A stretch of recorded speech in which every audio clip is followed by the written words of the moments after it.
नमस्कार नेपाली मित्रों। दोस्तों, नेपाल के प्रधानमंत्रियों की विदेशों में इज्जत होते हुए मैंने कभी नहीं देखा।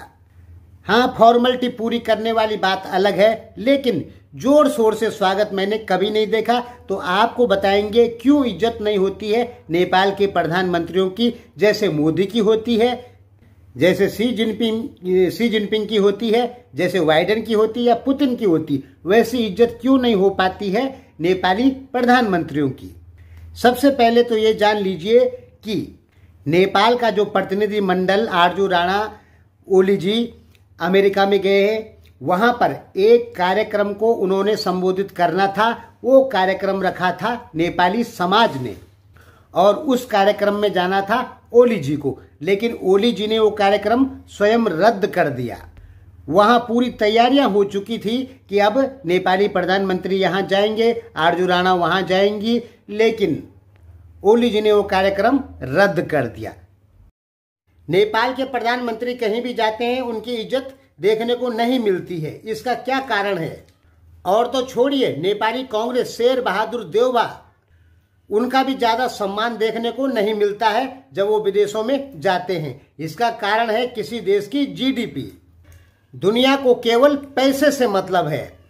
अमेरिका 28,000 बिलियन डॉलर की इकोनॉमी है, नेपाल 45 बिलियन डॉलर की इकोनॉमी है। यानी अमेरिका के पास में एक प्रकार से 28,000 रुपया है, तो नेपाल के पास में 45 रुपया है।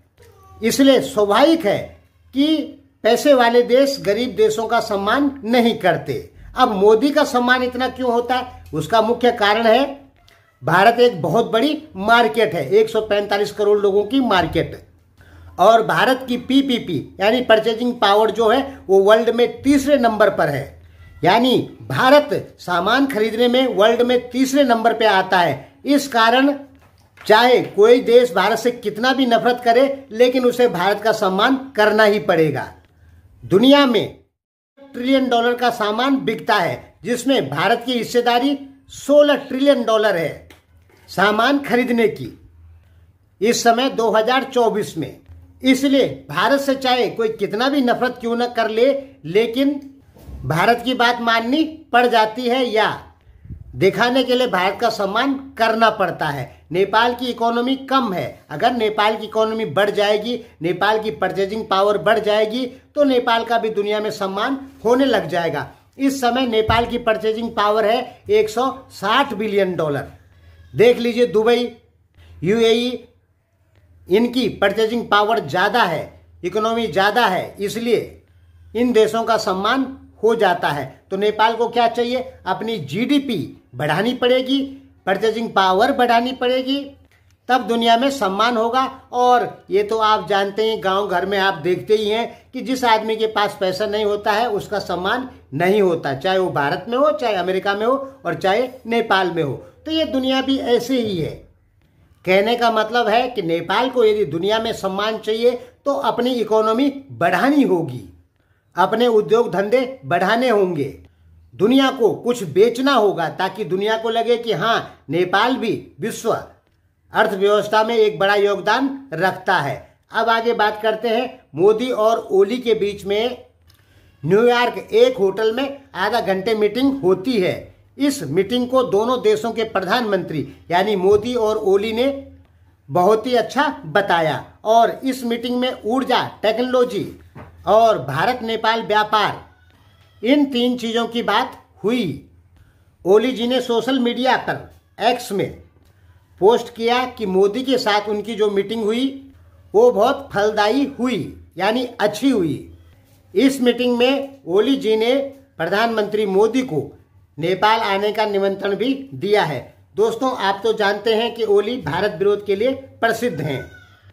यानी यदि नेपाल में कोई अगर आप नेता देखते हैं भारत विरोधी, तो वो सबसे ज्यादा ओली ही मिलेंगे। दोस्तों, आपको पता होना चाहिए कि मदन भंडारी की जगह लेने वाले हैं ओली। दिमाग में रख लीजिए, मदन भंडारी की विचारधारा फॉलो करने वाले जो आदमी हैं वो हैं ओली जी। मदन भंडारी की जो विचारधारा थी वो सोवियत यूनियन वाली थी, न कि अमेरिकन विचारधारा या माओवाद वाली। मार्क्सवाद लेनिनवाद अलग विचार है, माओवाद अलग विचार है। बहुत सारे लोगों को इसमें समानताएं दिखती है, लेकिन जब गहराई में जाएंगे तो ये बहुत अलग है। तो मदन भंडारी जी को ऊपर भगवान के पास पहुंचाने के बाद नेपाल से मार्क्सवाद लेनिनवाद समाप्त हो गया।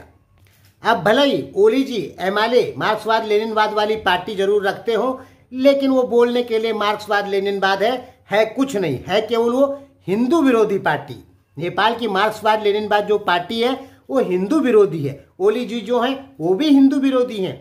भले ही ओली जी दशहरे टीका लगाते हो, दिवाली खेलते हो, होली खेलते हो और मंदिर जाते हो, लेकिन ओली जी काम वही करते हैं हिंदू विरोधी। यानी जिस काम को करके भारतीय जनता पार्टी मोदी को नुकसान हो, काम ओली वही करते। इस समय मोदी विरोध का मतलब है हिंदू विरोध। कारण मोदी ने ताकत लगा रखी है कि भारत को इस्लामिक राष्ट्र नहीं बनने देंगे, जबकि भारत में Congress, Samajwadi party, Mamata Banerjee, Arvind Kejriwal, SC, ST और कुछ OBC, ये सारे लोग ताकत लगा रखे हैं कि भारत को 2050 तक इस्लामिक राष्ट्र बना देना है। इसलिए मोदी जी इसे काउंटर कर रहे हैं। अब नेपाल किसके साथ है? नेपाल है कम्युनिस्टों के साथ, यानी राहुल गांधी के साथ, अरविंद केजरीवाल के साथ। यानी नेपाल भी चाहता है कि भारत इस्लामिक राष्ट्र बने। हालांकि नेपालियों को यह पता नहीं है कि नेपाल जो भारत विरोध कर रहे हैं वो कहीं ना कहीं भारत को इस्लामिक राष्ट्र बनाने की ओर ले जाने में नेपाल भी मदद कर रहा है। ये बात नेपालियों को पता नहीं है। कारण नेपाल सोशल मीडिया पे जो विश्लेषक बैठते हैं वो सब उन्हीं लोगों के विश्लेषक हैं, कम्युनिस्टों के विश्लेषक हैं। ये कम्युनिस्ट कौन है? ये कम्युनिस्ट हैं क्रिश्चियन NGO।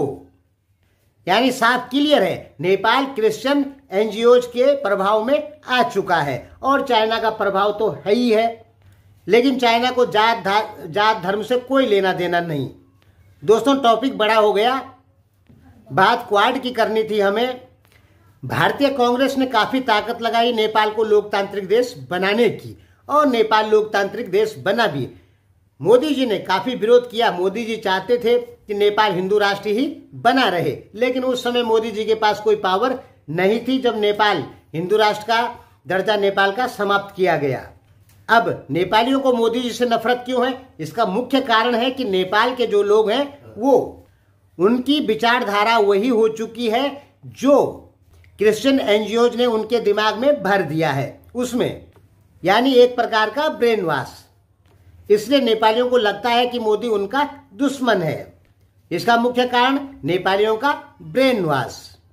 और मैं पिछले 5 साल से कोशिश कर रहा हूं कि नेपालियों का जो ब्रेन वॉश हुआ है उसे साफ कर दूं, लेकिन नहीं हो पा रहा है। नेपालियों के दिमाग में कूट कूट कर भर दिया गया है कि भारत ने ही नेपाल का दुश्मन है। ये भरा किसने? ये क्रिश्चियन NGO जो वहां बैठते हैं उन्होंने भरा। दूसरा कुछ चाइना ने भरा, क्योंकि 100-200 विश्लेषक चाइनीज समर्थक नेपाली मीडिया में बैठते हैं, जो नेपाली जनता को एक ही चीज बताते हैं कि भारत नेपाल को खा जाएगा। ये तो मैं मान सकता हूं कि भारतीय कांग्रेस नेपाल की दुश्मन हो सकती है, लेकिन भारतीय जनता पार्टी नेपाल की हमेशा मित्र रही है। और नेपाल और भारतीय जनता पार्टी के बीच दुश्मनी का कारण है ओली जैसे लोग, क्योंकि ओली जैसे जो लोग हैं ये सब विदेशी इशारों पे चलने वाले लोग हैं। अपनी इनकी स्वतंत्र विदेश नीति कुछ भी नहीं है। जब भारत में राम मंदिर बन रहा था तो उस समय ओली जी ने कहा कि राम तो नेपाल में जन्मे। अरे उससे पहले बोलते, उसके बाद बोलते, 2 साल पहले बोलते, 6 महीने पहले बोलते, उसी समय क्यों कहा? क्योंकि भारत में भी उस समय यही कहा जा रहा है कि ये राम जन्मभूमि नहीं है। उसमें ओली जी ने ये कह के उस बात को मजबूत कर दिया कि जहां राम मंदिर बना है वो राम जन्मभूमि नहीं है, राम जन्मभूमि तो नेपाल है। यानी राम का जन्म नेपाल में हुआ। इसके पीछे ओली जी को हो सकता है पैसा मिला हो, ये सब बोलने का है। नहीं तो ये बातें पहले बोलते, बाद में बोलते। तो कहने का कुल एक ही मतलब है कि नेपाल के लोगों की विचारधारा क्रिश्चियन NGO या कुछ चाइना इन्होंने चेंज कर दी है, इसलिए इनको भारतीय जनता पार्टी अपनी दुश्मन नजर आती है। जबकि भारतीय जनता पार्टी नेपाल को एक सच्चे मित्र के तौर पर लेती है। नेपाल में जो नाकाबंदी करवाई वो भी नेपाली नेताओं ने करवाई। कारण सेकुलर संविधान लगाने के लिए। अगर नेपाल की फोर्स सड़क में रहती तो नाकाबंदी कभी लगती ही नहीं, क्योंकि स्केटिंग होती थी। जब नेपाल को सामान चाहिए होता था तब नेपाल वीरगंज आदि एरिया में अपनी पैरामिलिट्री फोर्स यानी अर्धसैनिक बल उतारता था हथियारों के साथ में, तब भारत से गाड़ी जाती थी, बहुत सारे ट्रक जाते थे।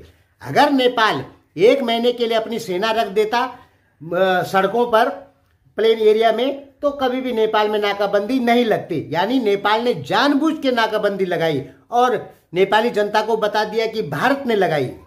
और नेपाल की जनता का ब्रेन वॉश देखो कितना खतरनाक हो रखा है। वो सोचती है कि नाकाबंदी भारत ने ही लगाई, नाकाबंदी नेपाल ने लगाई। और इस चीज को मैं नेपाल सर्वोच्च अदालत में भी साबित कर सकता हूं। यानी 2.5-3 करोड़ जो नेपाली बोलते हैं भारत ने नाकाबंदी लगाई, वो सब झूठ है।